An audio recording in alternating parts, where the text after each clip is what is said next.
Soaring above the clouds in an airplane, or if you're extra adventurous, a hot air balloon, is often a joy for anyone inclined toward the excitement of travel. You get to see the world from up above, and not to mention, airline food isn't always half bad. Now imagine the very same experience, but the world is absolutely and utterly destroyed. Welcome to Earth in the future, a total garbage pile where the sky is bright green and poisonous. Oh, and don't forget about the brutal thunderstorms and the ravenous, roving swarms of giant moths. And that's saying absolutely nothing about what lives beneath the giant dust storm blanketing the Earth's lower atmosphere. It all seems so interesting that I can't help but wonder and fear what I might find when I eventually build the right components on my airship to get down there.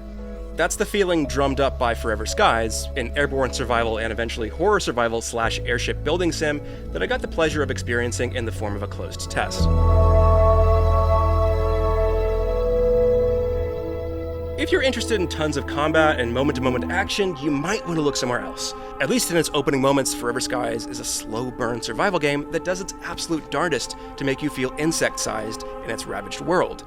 You start off by scrounging for the basics: food, water, health kits, crafting materials like metal and synthetics, and other tools you'll need for survival. Very shortly after that, you get an airship that serves as your customizable home base and your primary method of navigating through the world.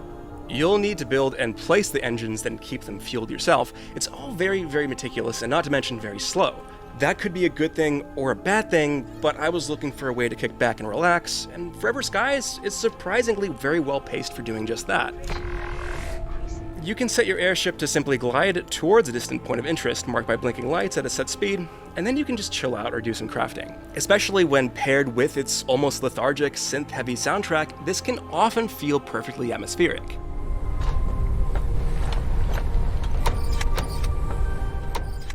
Forever Skies has what appears to be dynamic weather and rainstorms that can come and go, or you can pass through them once your airship is up and operational.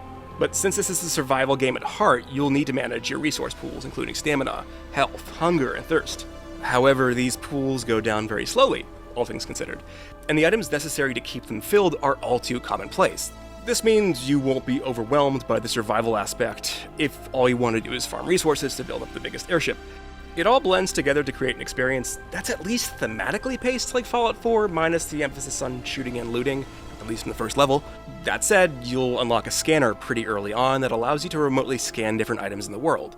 From these items, you get blueprints that allow you to manufacture new tools and components in your 3D printer-like fabricator, which coincidentally becomes available to use once you unlock your airship. This all happens very close to where your dropship touches down at the beginning of Forever Skies, and you'll be crafting and attaching components to your fully customizable ship within the first 20 or so minutes. Each time you craft a new item, you'll need to spend the necessary resources and then wait for the fabricator to do its thing. Printing completed. During which you can hop outside and use the deck extractor to shoot down floating resource nodes, refilling your stores for more crafting. It's a pretty satisfying loop. Once you get access to the aptly named build tool, you can theoretically start to expand the size of the airship itself via new rooms, catwalks, and other prefabs. It's a little buggy at the moment, and the only place I managed to place a new room was the spot to the left of the cockpit, clipping the cockpit and making the room inaccessible. It put a damper on the experience, but the idea is definitely very cool. Each point of interest seems like it has different items, blueprints, and at least one special battery that's required for more advanced crafting. You'll need these battery items to build more engines that can push your airship further, and there is even a turbine part that I could have built that would have allowed me to push down to the lower altitudes where combat is said to take place amidst the relics of Earth's surface, and where one might also discover more about the catastrophes that befell the world as we knew it.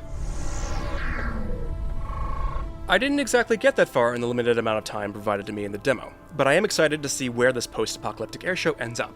For more info on Forever Skies, and for everything else in the world of video games, stick with IGN.